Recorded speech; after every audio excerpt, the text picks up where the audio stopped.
Anda kekurangan duit modal dan perlu buat pinjaman. Jadi, bagaimana nak rekod dalam sistem? Saya Atira dari Niagawan. Jom saya terangkan mengikut situasi.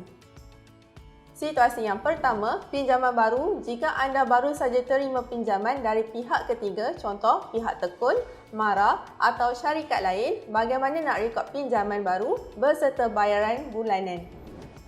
Untuk situasi yang kedua, pinjaman lama dan sudah start buat bayaran bulanan. Jika anda ada pinjaman yang telah mula buat bayaran, bagaimana nak rekod baki hutang ke dalam sistem? Untuk pinjaman baru, ada beberapa step yang anda perlu ikut. Step yang pertama adalah kita sarankan untuk tambah nama ledger baru bagi memudahkan urusan merekod ke dalam sistem. Iaitu klik kepada account report, kemudian klik pada ledger book, klik pada ikon ini dan kemudian customize ledger. Kita buat ledger khas untuk pinjaman. Contoh pinjaman ini, pinjaman mara, ianya adalah type adalah liability sebab hutang. Klik pada button save. Kemudian step yang kedua adalah merekod penerimaan duit masuk. Klik pada cash book, klik pada button plus. Kemudian date adalah date penerimaan duit masuk ke dalam akaun bank. Contoh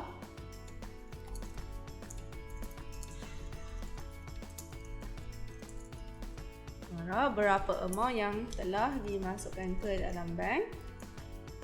Kemudian transaction type adalah debit money. Bank or cash adalah bank bisnes anda. Kemudian daripada pihak mana letakkan. Reference kalau ada number receipt letakkan dekat sini. Kemudian klik pada button save. Setelah itu klik kepada ledger book. Setkan ledger ini, klik ikon folder kepada ledger yang telah kita customize tadi. Contoh under liability iaitu loan mara, pinjaman mara. Selesai untuk step yang kedua. So, bila kita nak buat bayaran kepada pihak ketiga itu, anda perlu rekodkan dekat cash book. Klik pada button plus. Date adalah date pengeluaran, iaitu date bayar duit pinjaman. Contoh, bayar pinjaman untuk bulan bila. Boleh letakkan dekat sini. Berapa amount yang dibayar. Masukkan. Transaction type adalah kredit, iaitu duit keluar untuk bayar pinjaman. Letakkan sini. Pinjaman untuk apa? Okey, so bank or cash kita bayar melalui apa?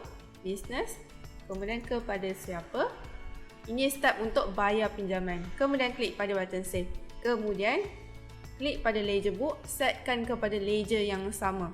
Klik dan lihat di bahagian liability ada pinjaman yang sama.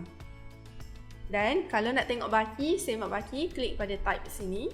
Kemudian liability dan boleh lihat baki di ruangan balance. Baki pinjaman.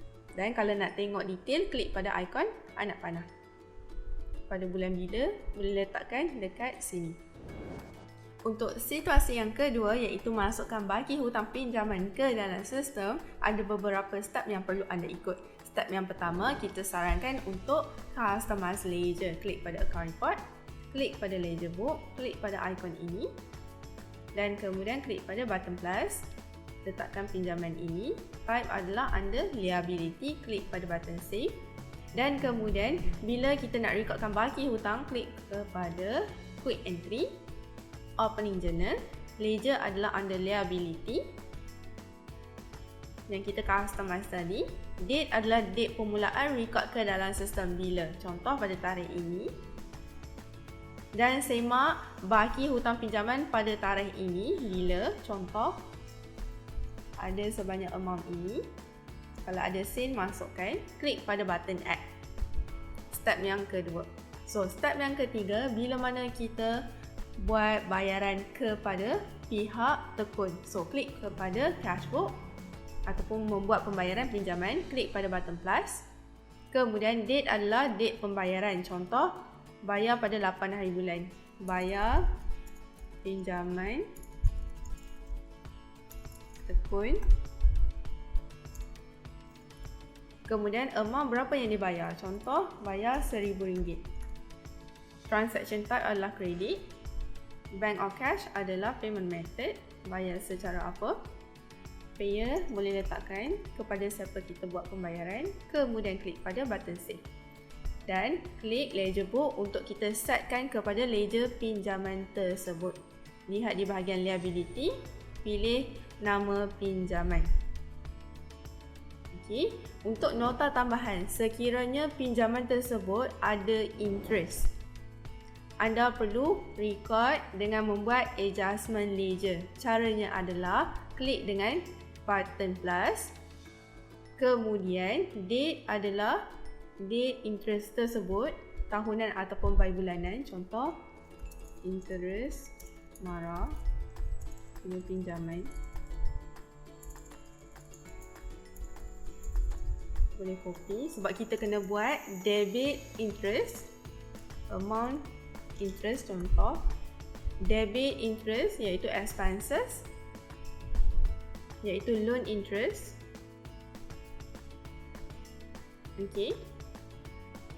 Kemudian klik pada button save dan kemudian record yang sama, amount yang sama, kena kredit pinjaman tersebut ataupun loan bank under liability.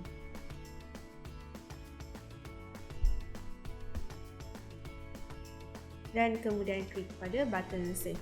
Start untuk masukkan interest bila dikenakan ke atas pinjaman yang anda buat. Itu sahaja untuk video tutorial kali ini. Saya harap video ini dapat membantu anda. Terima kasih.